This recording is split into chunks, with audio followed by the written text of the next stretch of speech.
like the more I think about it, it's not happy. I don't, yeah, it's not a happy show.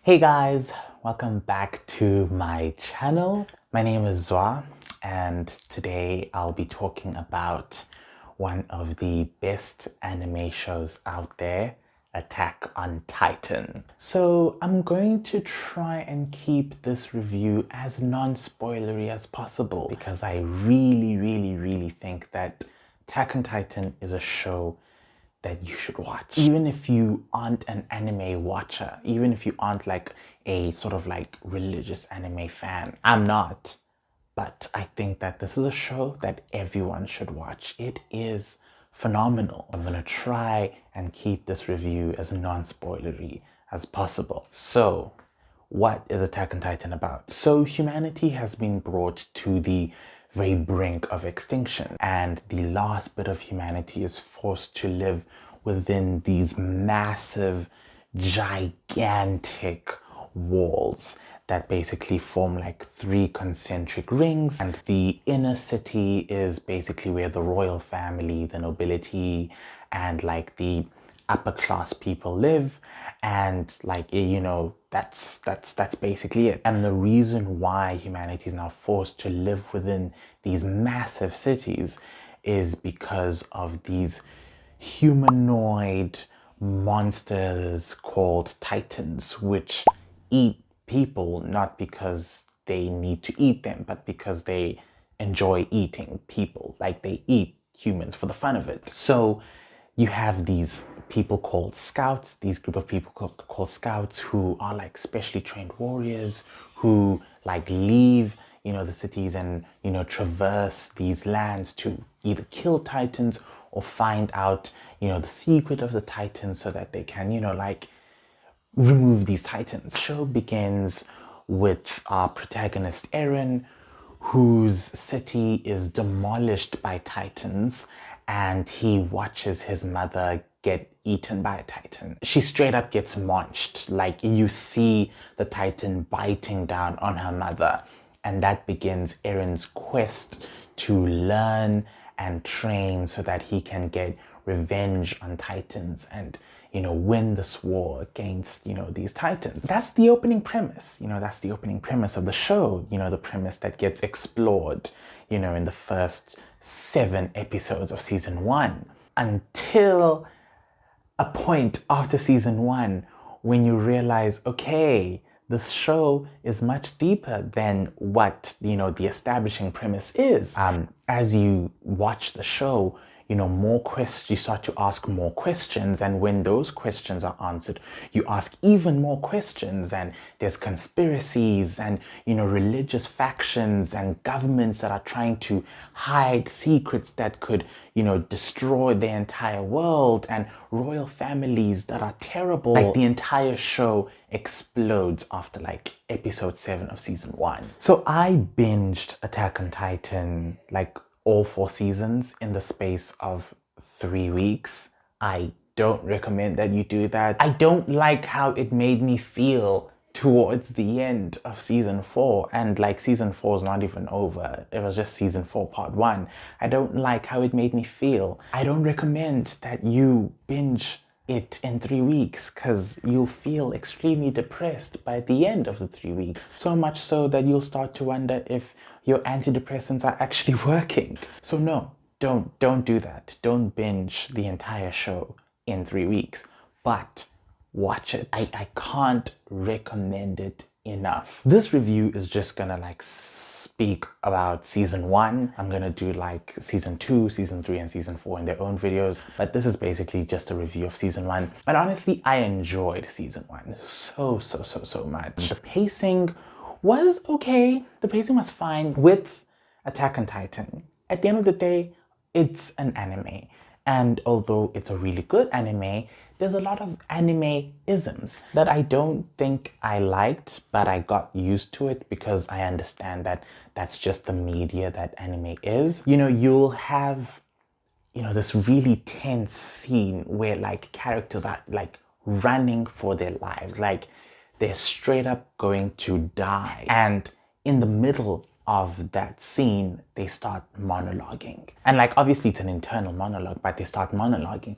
And sometimes that grinds the tension and the pacing to a halt. There were times where I was frustrated, when they did that, because I'm like, it affects the pacing and it affects the enjoyability of the show. But I understand that that is the media that, anime is, and that this is what anime is. And that's just an animeism that you have to get used to, that you need to, understand that it exists, because that's just it. It's anime. So I got used to it and I was like, okay, fine, whatever. The premise is really interesting. It's interesting because of how deep it goes. It has layers. It's like an onion. Like you peel one layer and you're like, oh, there's something else. And then you peel another layer and then you're like, there's more to this shit. And it just keeps going and it keeps getting deeper and more complex and more interesting and more confusing, but in a good way confusing, and more frustrating, but in a good way frustrating, because you're like, I want to know, I need to know, I have to know what is going on. And they do that really well. Like they explore this premise really, really, really well. The characters are really well developed. And this is also because of the animeism of the internal monologue in the middle of a fight sequence, which is frustrating, but I mean, it helps with the character development. I like how in the show, one event is told through the perspectives of many people, or rather, after a big climactic battle sequence that, left scores of people dead, you see each character react differently and you see each perspective, and you understand and you get to know characters that you didn't initially like or cared for. There's this character, his name is Jean, and at the beginning of the season I didn't care about him. I didn't. I was like, okay, whether you die, I don't care.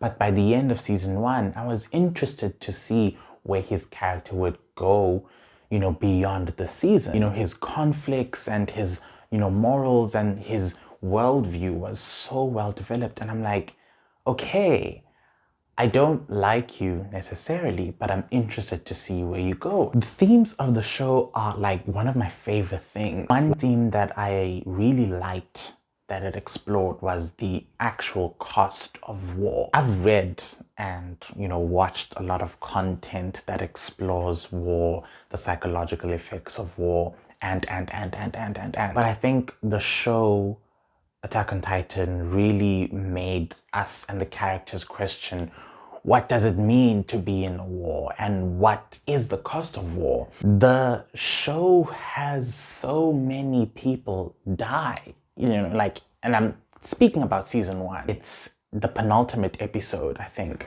where the characters sit down and they're like, what was this loss of life for? The characters ask themselves, okay, like, these people died, but what for? It's that thing where like they're questioning, okay, like, why are we fighting? Like, what does it mean for us to fight if so many people die? And like, if what we gain is next to nothing. Explores how like, okay, we actually can't afford to not fight because we owe it to these people who have died to carry on fighting. Like, they've lost their lives.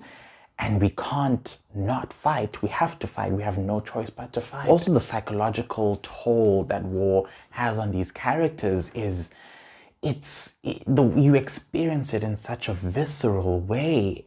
Wow, I enjoyed it. The show is a lot on you, like on your soul, like on your feelings. It breaks you down. Things don't get better. It's downhill from like episode 7, because like, the first 2 episodes are like the destruction of Eren's home. From episode 3 to episode 6 or 7, it's basically our characters training in like their version of the army. So it's sort of like hunky-dory there. But in episode 7 or 8, that's when things take a turn.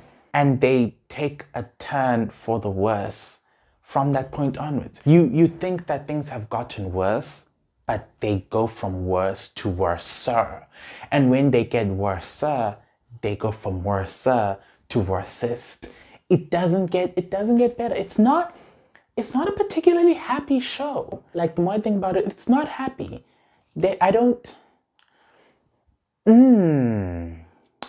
Yeah, it's not a happy show. But another thing that I liked about Attack on Titan Season 1 is the things that it set up, for Season 2, which weren't explored as much as I would have appreciated it.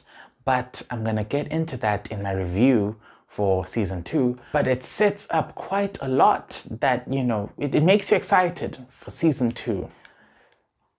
But Season 2, bitch. But yeah, like, all in all, I would say that I really enjoyed Attack on Titan Season 1. The pacing was fine. Like, I didn't have that many problems with the pacing, except when the anime-isms and the internal monologues would come through, but I understand why they exist. The character development is really well done. The world building, as usual, like, for me, world building is important, and I think the world building was also really well done. Attack on Titan is not like Dragon Ball Z, which just keeps getting bigger and bigger and bigger and bigger. I think they understand that we will world build for as much as what is necessary, and what is necessary will do well, and it understands that, and it excels in that, and that's what I really appreciate about the show. All in all, I'd give it like 4.5 out of 5. I really, really, really recommend that you watch the show. It's so worth it. So if you've watched Attack on Titan Season 1, let me know how you found it. Let me know what you liked, what you didn't like, comment down below. Don't forget to like, share, and subscribe. And I will see you guys next time. Bye!